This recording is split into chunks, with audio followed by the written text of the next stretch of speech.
Hi hello friends, எல்லோருக்கும் வணக்கம். Welcome back to நம்ம சேனல் எம்டி பேப்பர் மல்டி எக்ஸ். நான் உங்கள் பிரின்சி. இன்றைக்கி நம்ம சேனலில் ஒரு சூப்பரான ரெசிபி பார்க்க போகிறோம். அதுதான் நேற்றுக்கு வீடியோலேயே சொல்லியிருந்தேன், நம்ம மாஸ்டர் பரோட்டா கூட சிக்கன் கிரேவி செஞ்சுருந்தாங்கன்னு. அந்த சிக்கன் கிரேவி தான் இன்றைக்கி நம்ம வீடியோவில் பார்க்க போகிறோம். இன்றைக்கி அதுவும் சண்டே. கண்டிப்பாக இதை உங்கள் வீட்டில் ட்ரை பண்ணி பாருங்கள். இந்த சிக்கன் கிரேவி செய்கிறதுக்காக ஒரு பெரிய பாத்திரம் எடுத்து கொஞ்சமாக எண்ணெய் விட்டுக்கோங்க.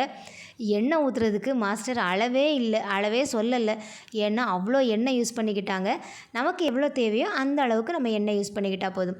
எண்ணெய் நல்லா சூடானதும் கொஞ்சமாக பட்டை, கிராம்பு, சோம்பு, நட்சத்திரப்பூ, ஏலக்காய், கல்பாசிலாம் சேர்த்ததுக்கப்புறமா ஒரு 7 வெங்காயம், 3 தக்காளி, 4 பச்சை மிளகாய் நறுக்கி வச்சுருந்தாங்க. அதையும் இது கூட சேர்த்துக்கிறாங்க. யூஸ்வலாக நம்ம வெங்காயம் சேர்த்ததுக்கப்புறமா தான் தக்காளி, பச்சை மிளகாலாம் சேர்த்துப்போம்.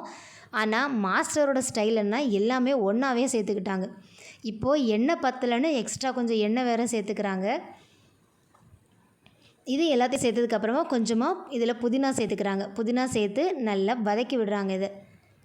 இது எல்லாம் கொஞ்சம் வதங்கினதுக்கப்புறமா இதில் கொஞ்சமாக கருவேப்பிலையும் 1 டேபிள் ஸ்பூன் மஞ்சள் தூளும் சேர்த்துக்கிறாங்க.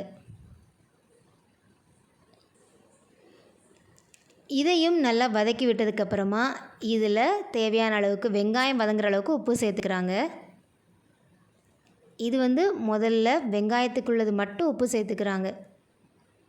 உப்பு சேர்த்து இதையும் நல்லா வதக்கி விட்டதுக்கப்புறமா இதில் இஞ்சி பூண்டு பேஸ்ட்டு சேர்த்துக்க போகிறாங்க. இப்போ வெங்காயம்லாம் ஓரளவுக்கு வதங்கிடுச்சு. இந்த சமயத்தில் ஒரு 4 டேபிள் ஸ்பூன் இஞ்சி பூண்டு பேஸ்ட். நம்ம வீட்டில் கொஞ்சம் கம்மியாக இருந்ததுனால, ஆல்ரெடி கடையிலேருந்து வாங்கின ரெடிமேட் பேக்கெட் இருந்ததுனால அதிலிருந்து கொஞ்சமாக இஞ்சி பூண்டு பேஸ்ட்டு சேர்த்துக்கிறாங்க.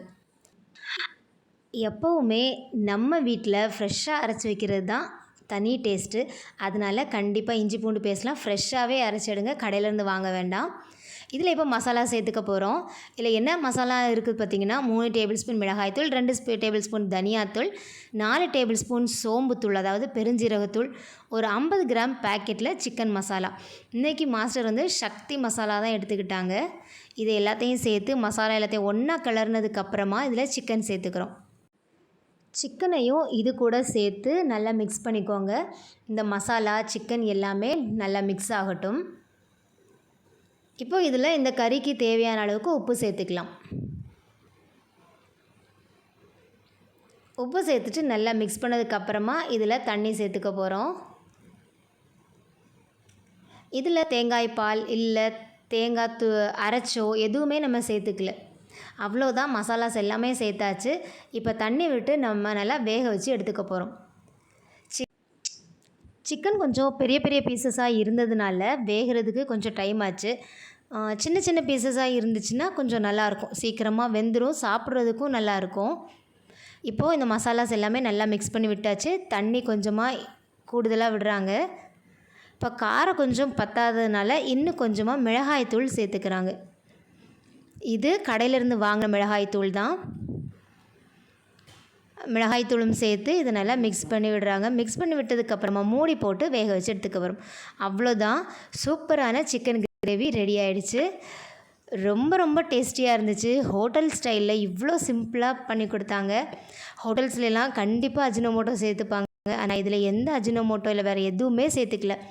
ரொம்ப ரொம்ப சூப்பராக இருந்துச்சு. நாங்கள் இன்றைக்கி இந்த சிக்கன் கிரேவியில் பரோட்டா வச்சு சாப்பிட போகிறோம். நீங்கள் தோசை, இட்லி எது வேணாலும் சாப்பிட்டுக்கலாம். ரைஸ் எல்லாத்துக்குமே சூப்பராக இருக்கும். கண்டிப்பாக இதை ட்ரை பண்ணி பாருங்கள். அதுவும் இன்றைக்கி சண்டே. ட்ரை பண்ணி பார்த்துட்டு உங்களோட கமெண்ட்ஸ் எங்களுக்கு தெரியப்படுத்துங்க. நம்ம சேனலில் வரக்கூடிய வீடியோஸ்லாம் பிடிச்சிருந்தா லைக் பண்ணுங்கள், ஷேர் பண்ணுங்கள், கமெண்ட் பண்ணுங்கள், சப்ஸ்கிரைப் பண்ணிவிட்டு அப்படியே பக்கத்தில் இருக்கிற பெல் பட்டனையும் கிளிக் பண்ணிக்கோங்க. அப்போ தான் நாங்கள் போடக்கூடிய வீடியோஸ்லாம் உங்களுக்கு உடனுக்குடன் அப்டேட் ஆகும். Bye bye.